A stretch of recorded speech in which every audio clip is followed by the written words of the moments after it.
It's just you're engineering all these hybrid cars, smart cars. Why don't you make a smarter tug for my airplane? Hi everybody, I'm Dan Milliken. We are here at Best Tugs. Now I need to tell you, I have never even seen a Best Tug. I've only heard that they're the Cadillac of airplane tugs. I'm so excited. We met Mark and Mike Patey this past summer and got to meet them and talk to them. I'm super stoked about getting a tour of the Best Tugs facility. So come along, let's go check it out.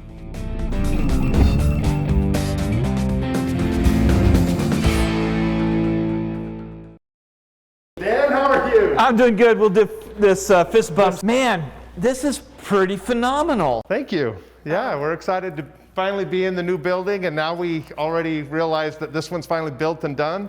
It's not enough. We're going to build another building. I told everybody I have never even seen a Best Tug, so you're going to see so many today. You won't even using, you know, actually somebody joked online. They saw a picture of what I'm using and they called it a rototiller. Friends don't let friends move airplanes with farm equipment. Before that, I was using somebody's rototiller, for real. A real rototiller that we welded things on. We've seen everything. I'm guilty of using cheap equipment to move my airplane. One of the reasons we started this company was I had a piece of equipment that even today is the same equipment they were building 20 years ago, and I stressed the nose gear on my airplane, cost me over 40 grand in damage to my aircraft. Wow. Because I changed from backing out of the hangar to trying to slow the plane down too quick, heard a pop, saw some flex, that's it. But you know, you think about it, any tug strong enough to move an airplane full of fuel up a slope and over the lip into the hangar is strong enough to do incredible damage to an airplane. There's a reason we don't put brakes on the nose gear of an aircraft. It just can't take that stress. But that's where we attach to move an airplane. And so that's what has, I think, put Best Tugs really kind of on the map, is we spend so much time trying to manage on a digital level auto throttles and auto commands to protect the aircraft in a way that we as normal humans can't react quick enough to protect. The technology's there. You know, Mike and I came from the hybrid vehicle world, and we owned an engineering firm that specialized in designing software and controllers and motors, batteries for moving people and freight down the freeway safely behind electric systems. But here we are with all this technology to you know, computers are smarter than us. Yet we're still hooking up farm equipment to $1 million airplanes and thinking it's okay. I'm guilty. Yes, me too. So at any rate. Yeah. All right, well, I'd love to see what you got here. We'll give you the tour. All right. We'll try to keep our distance. And up here is the main offices, and it spreads end to end on the building, and we try to keep the different departments working together. How much of your sales is domestic versus international? It's a great question. Most of our stuff is domestic. Okay, but so we are shipping a lot more worldwide than I ever would have imagined. It used to be we'd get a lot of requests for dealers around the world. We don't do that. We've just learned that in today's global economy, that customers are finding us on their own. They're coming to us on if they have a question, they call us directly. And so we've just found it's been better for us to provide that service anywhere in the world right from here. So you're not domestic. Do we go through dealers or? Nope. Everything is straight sold, to you guys. no matter where you are, it comes straight through Best Tug. Over here is purchasing department. There's a couple offices here. You see Trevor here. You'll see some Patey faces. This is Trevor Patey. Is that here. a Patey face? That's a Patey. So Susan and I have 4 sons. You'll meet Susie back here in accounting a bit. But all 4 sons work here full time. So nepotism alive and strong here at Best Tugs. But we're a family business. That's how it started. And a lot of nepotism here, which is good. Yeah. Certainly, if you get a room full of Pateys, you know things are going to get done. Well, the one thing I know about these guys is they'll work hard, and they know how to get back to work, and they don't make excuses. It's kind of not really in our family to play. Yeah, they haven't stopped working while we're sitting here talking. No, they've got plenty to do, and so they're following up on leads and taking calls. So this is sales. This is sales, and over here is marketing as well. Back here is the heart of the operations in new development. So these are all engineers. Okay. And some people would This is what engineers look like in their natural habitat. Hairy faces seems to be a prerequisite. They don't see daylight. No. So they don't know the inside of a razor. Pale skin, big beards, odd sense of humor. Yeah, okay. But so this is one of those things that surprises most people when they come to our Best Tugs is they'll go, look, seen companies with hundreds of employees that don't have this many engineers of this caliber on staff. But we really see ourselves as engineering firm first. What we focus on is aircraft movement or aircraft products that are coming out that we haven't released yet. And so here, any of the engineers can cast what they're doing up onto a large screen up here. They can watch any camera in the building, any of our machines running different parts and see what's happening. But they all have different tasks. They can work together, they can collaborate, and they have their unique skill sets. So these guys are mechanical, and over here we've got electrical and even software. So if you look at this screen back here, we've got Mike's back here working on all the different communication parameters that need to go in our remote control tugs between the tug and the handheld device. In fact, we're working on over here. So these are new touchscreen displays. We're playing with several different types for our tugs controls. So we actually just did some fun testing on this last week where we're putting them in water, freezing them, seeing how they interact with water droplets, because we know the tug's going to be outdoors. And then these are circuits and controllers that we're doing encrypting, because in the tug world today, transmitters and receivers, generally you transmit a signal to the tug, a remote control tug, and then it does what you told it to do, or so you hope. But if the signal didn't get there, you don't know. And so our philosophy on our next generation remote control tugs is we're going to encrypt a signal so there's no chance of a runaway tug destroying your airplane. And we send the signal encrypted. The tug unencrypts the signal, takes a look at it, and says, okay, this is what I got. It re-encrypts it, sends it back to the remote, is unencrypted, and if what was sent is what communicated back, then it can send a third signal back to the tug and say you're okay to execute on that command. And we're doing that 250,000 times a second. Wow. So in the same way, and this idea is really kind of comes to pilots.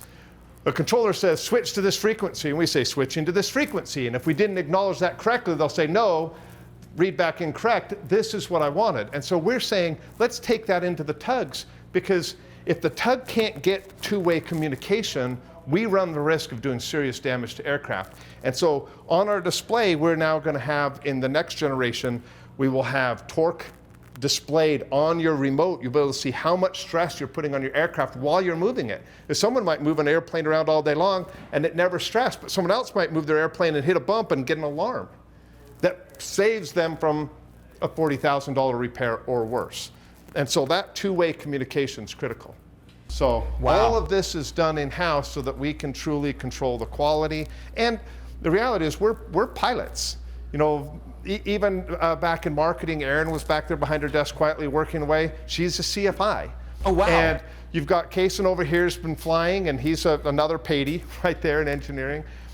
And there's a different way you look at moving airplanes when you're actually pilot, and understand a plane has to be light enough to fly.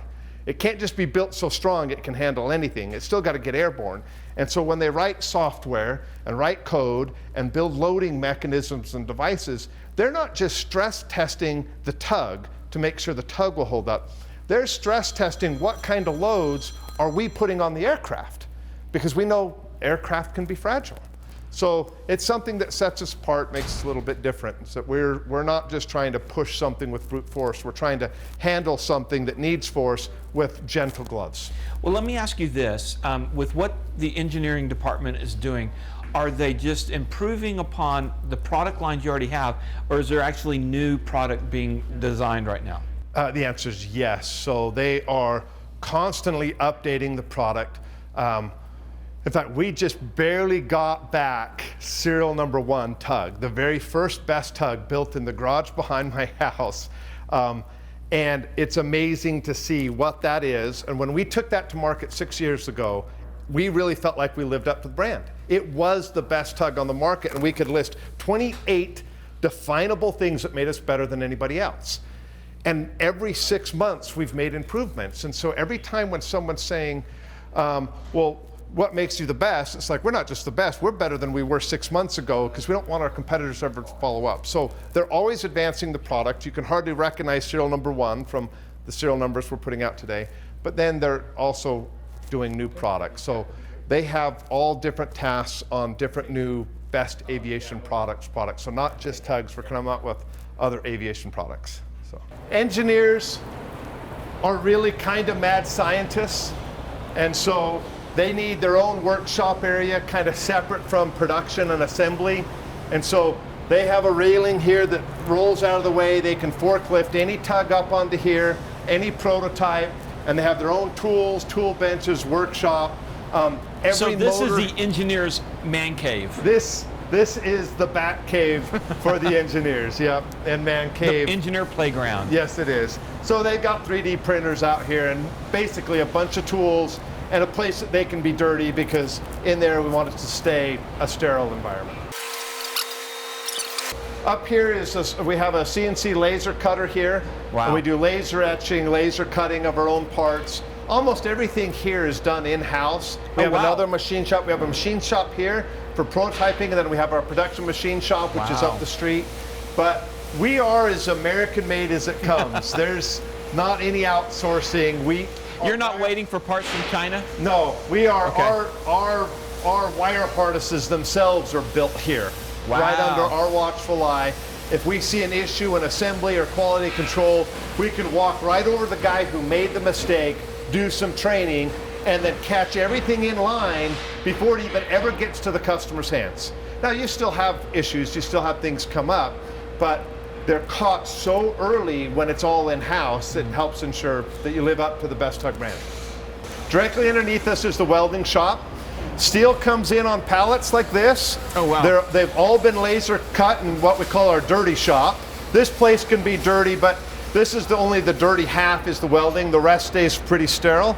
But they come in laser cut, they go into the shop underneath here where they're put into fixtures, they're welded up, and then they're sent back out. The next time we see them, it's from a place up the street. They're sandblasted and powder coated so they won't rust. And then they come back into their respective stations to be built. So our stations are built up in categories. So the first row here, they're building our Romeo Tugs, which is our remote control Tugs. The next station is our Alpha Tugs, and they're building just the Alpha A1, A2. The next station is our Bravo Tugs, and the Bravos we have a B5. The number represents thousands of pounds that they can move. So a B5 is a Bravo walk-behind Tug. It can move 5,000 pounds. We also have a B8, a B12, a B15, a B18, and B24 for 24,000 pounds. Okay. The next line is our large frame Tugs, which is our Echo, which is a ride-on Tug. And then we have our large frame remote control Tugs. It's not even on our website yet because we're selling so many of them that we don't market them. They're just being sold to people that heard about it. And once we get caught up with our current back order, we'll actually put them on our website. You can see one down there, quality control's driving one. Yeah, he's driving it around. Yeah. So every Tug has to go through a whole series of tests, including going on a dyno and running full load testing to make sure everything's right, like chain tension, motor strap adjustments, the software was programmed right, it's hitting our design torque loads, our ramp up and ramp down is accurate and safe to move an aircraft without stress. How has COVID affected your business from a sales point? The reality is COVID scared the heck out of us. When they announced the first 2-week lockdown to slow down the curve, our phones stopped. Like someone walked into our building and unplugged all cells. Wow. Overnight, I thought we were bankrupt. Luckily, after about 2 weeks, when people realized this might not go away, they seemed to go back to normal, and our sales have continued to climb. Our sales are up right now 48% this year over last year. So in spite of COVID? In spite of COVID, we're still So you're not growing. just treading water, you're growing. We're trying to manage the growth. We've been fighting since the day we started the company. Wow. Our business right now is 93% referral. So we don't do marketing, we don't have paid marketing, we don't have advertising. 93% is someone calling in saying, I saw your Tug, or I tried one of your Tugs, or my friend bought one of your Tugs. I got to get rid of mine now. How do I get one of yours? And luckily that seems to just keep growing. So do you keep any in stock, or is it all? Right. Yeah, what a wonderful concept. Our goal 3 years ago was that within 6 months, if they bought by 1 o'clock, it would ship same day. That was 3 years ago. And we hit the production goal 6 months later to have things in stock, but our sales outpaced it. And so there's a funny battle between our production department and our sales department.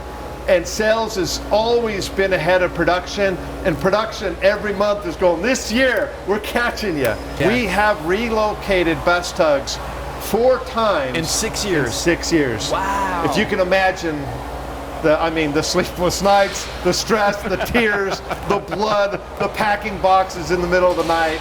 Today we're looking at buying 2 more CNC machines, and so we're working, we're trying. And at the same time, try not to go broke.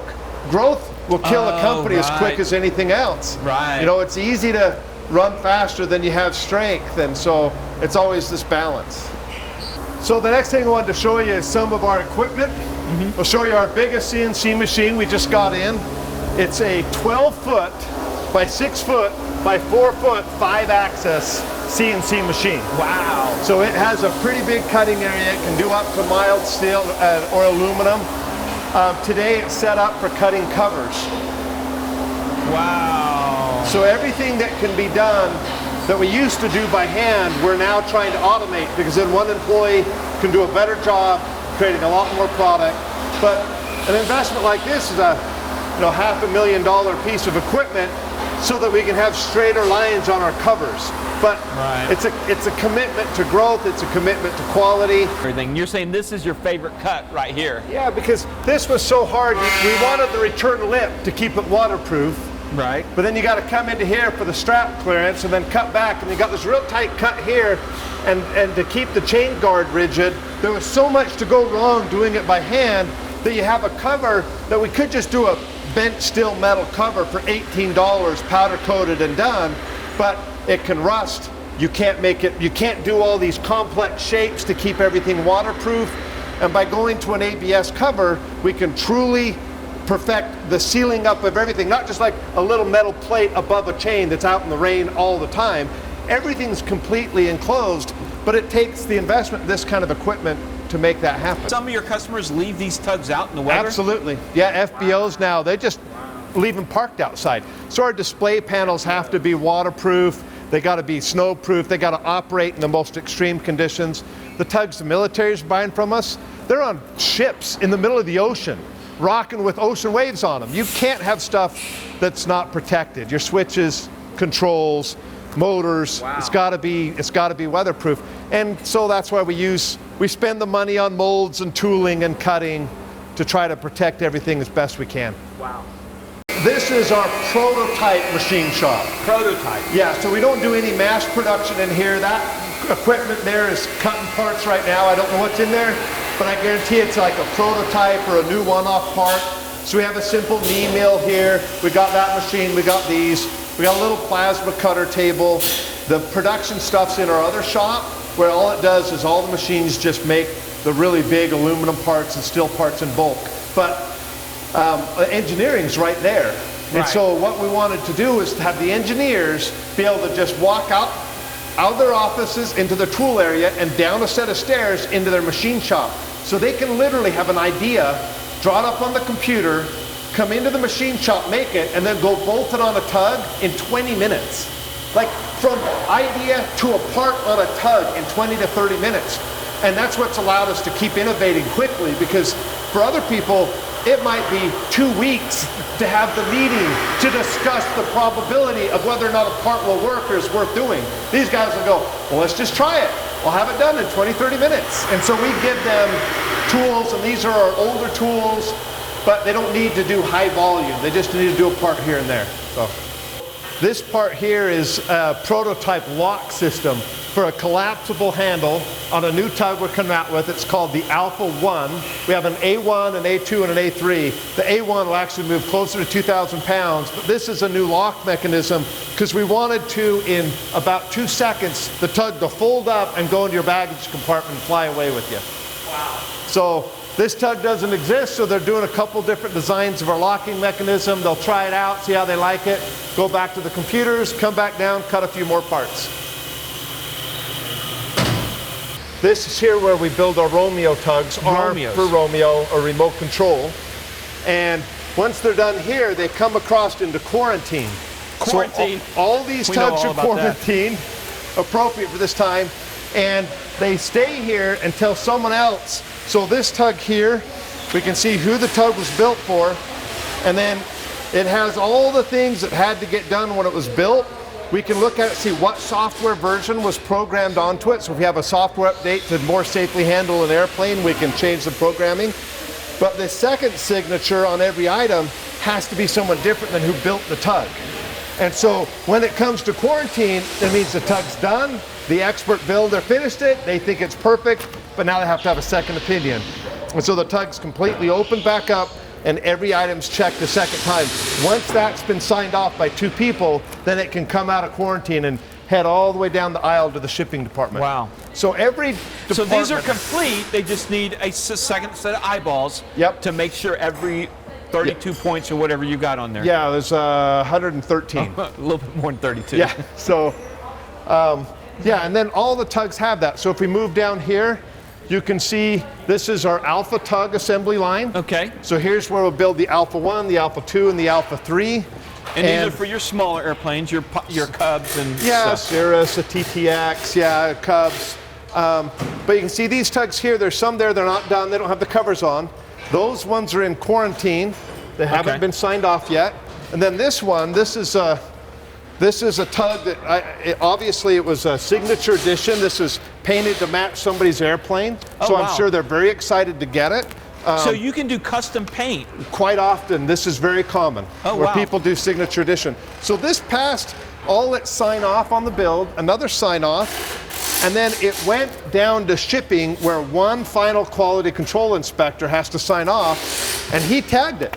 So this is one of those sad deals where that customer, I guarantee with all that custom work, that person is dying to get their tug. Right. But we would rather have it get sent back to production. So on this one, I can look at it. Here's the danger tag. Do not remove this tag. Remarks, battery bolts loose.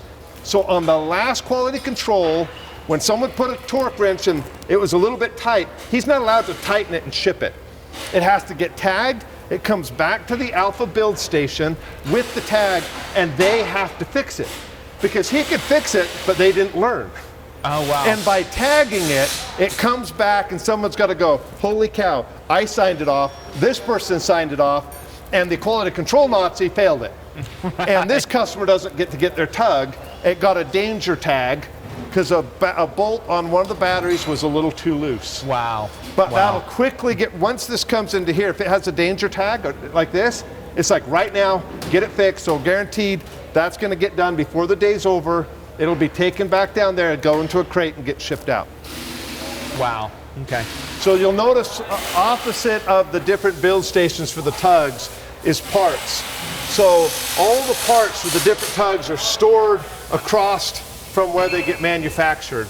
And some people might not realize what it takes to manage all this, but something as small as that little Alpha tug, that's our smallest tug, I believe that tug has 287 parts that have to get put together and crimped and welded and machined. And so it's a full-time job to keep these shelves stocked so that that production line can just keep working. Wow. This is our Bravo production line. So you're mentioning your favorite is the Bravo. The Bravo was the start of it all. The Bravo B5, or 5,000 pound walk behind unit, the Bravo's our walk behind, was our very first tug. It was my wife, Mike and I had Prodigy Engineering, and she said, you're engineering all these hybrid cars, smart cars, why don't you make a smarter tug for my airplane? She almost collapsed her nose gear on a really bad shimmy because some bolts from stress from these tugs that just push so hard, the bolt holes wobbled out up where the nose strut ties into the frame, and that caused a little bit of play, which caused a harmonic in the nose gear. It wobbled so bad it almost collapsed, and that has happened. That's not a design flaw. It's tugs pushing too hard and flexing all that metal and wobbling out holes. And so she almost crashed on a nose gear shimmy, and then she damaged her wheel pants twice, had to replace wheel pants because a tug that let go, and when the arms stretched and let go on one side, then it rips the wheel pant off. If it's strong enough to pull an airplane, it rips through fiberglass like paper. And so she always said, build me a tug, I'll fly more often. So we built the first tug, the Bravo B5, around that size, weight, category of airplane. It's still our #1 selling tug. But since then, from the 5,000 pound B5, we have a B8, a B12, a B15, a B18, and a B24. So we go all up to 24,000 pounds on walk behind tugs now. I'd like to pull a B24. Yes, I would too. Let's say coming down into here. This is where I saw him a little bit ago from when we were up there. I saw him test driving it, right? Yeah, so the end of line quality control, which is our quality Nazi down at the very end, he moves tugs around, he drives them, he might put them on a dyno and test them. But yeah, so these tugs here, that one's got the cover on, that one's finished everything, that's gonna ship probably tomorrow. But this is our new tug, it's not on our website yet, but we're, oh, wow. You can see there's a couple here that are gonna go out tomorrow, there's a few more around. It's not on our website and we haven't been able to keep up with orders. But so it's like, don't even put it out yet. Not yet, but we're trying to get faster on production. But that one there's our R12, and then we have an R15 and an R18, so 18,000 pound so remote the control smallest tug. remote one starts at 12,000 pounds? Well, our smallest is ones we saw at the end where we had them all in quarantine. That's the R5. Oh, okay, so you do have them 5,000 5,000. Yep. So like my Centurion 210, The that R5 one would be perfect. is the perfect. R5. Yeah, hands-free loading, hands-free unloading. That's just a little bit more than the rototiller that I have been using, right? A little bit more. A lot more fun. A lot faster. Safer. Safer. Yeah. Yeah, you would love it. So, and then we come down into here. Here's our shipping department. And the shipping Nazi. Yeah, so these guys are pros. So all the tugs, wow, look at all these. Once they've come through, you can see this computer station here. He's got a laptop. He looks like he's done for the day, but he'll pull a tug here. He has all his tools to open everything up, and then he logs the tug, the serial number, the customer, and then if he finds a fault, he puts the danger tag on it. He sends it back up there for them to fix it, and then makes a log. So everybody up in those offices knows immediately when Steve Henry's tug or whoever it is just failed end-of-line QC. It has an estimated 3-hour repair before it's going to go back into shipping, or a 1 hour or whatever the delay is going to be before someone can look at it. And then we track every single thing. And then if we see a pattern, we see it real quick. It shows up. We catch it hopefully before our customers find it for us. So, and then these tugs here, these are all tugs that were completed today that are lining up for shipment tomorrow. And so some of these might go today. All throughout the day, tugs come in here. If they're in this quarantine, chances are all it's waiting is for the customer to pay their shipping, and then away it goes. This is another Patey. So this is Connor. He's my youngest. Too. Yeah, I know. We'll shave it off someday. But Connor works in the shipping department. So it is funny because there are people that are here, they're like, well, if you're a Patey, you get promoted. It's like, no, Connor would love anything to go up there to the good job. But is that right, Connor? Now, so everybody gets a thank you Mylar balloon with some Starburst? Well, we want them to know they're loved and appreciated. So, of course, send some candy. Yeah. Not chocolate that can melt all over the new tug. We've done that. It was a disaster. Better stories. Yeah. Yeah, we learned from our mistakes. So those are the tugs that'll ship out. Up here, you'll see a bunch of tugs and crates up here. They're Best Tugs crates, but like you look at that one there, that's a ACR tug. It came back in a Best Tugs Romeo crate because it was someone who traded in that tug to get a Best Tug Romeo. Okay. And so they come in, we put them on the shelf until we can fix them or go through and make sure they're good, and then we'll sell them. So there is going to be a market, or there already is a market for your if you look here, remanufacturing. We'll have 40, 50 used tugs in stock at any given time. Oh, wow. So the trade-ins come in sometimes every day. So up in that crate with the plastic, you see it's a Best Tugs crate, but they made it taller. Mark, it's clear to me, after walking through here, why you have the name Best Tugs. Clearly, there is nothing engineered like this. So listen, I want to thank you for allowing me on my little trip here to stop by. Oh, thanks so much for coming out. It's just phenomenal, and you know, I hope someday I can have a Best Tug for my plane. I'd feel so much better than what I've got. Well, my son Paxton's upstairs. Yeah, he's ready to take your order. All right, guys. So we'll see you guys next time. Thanks for watching.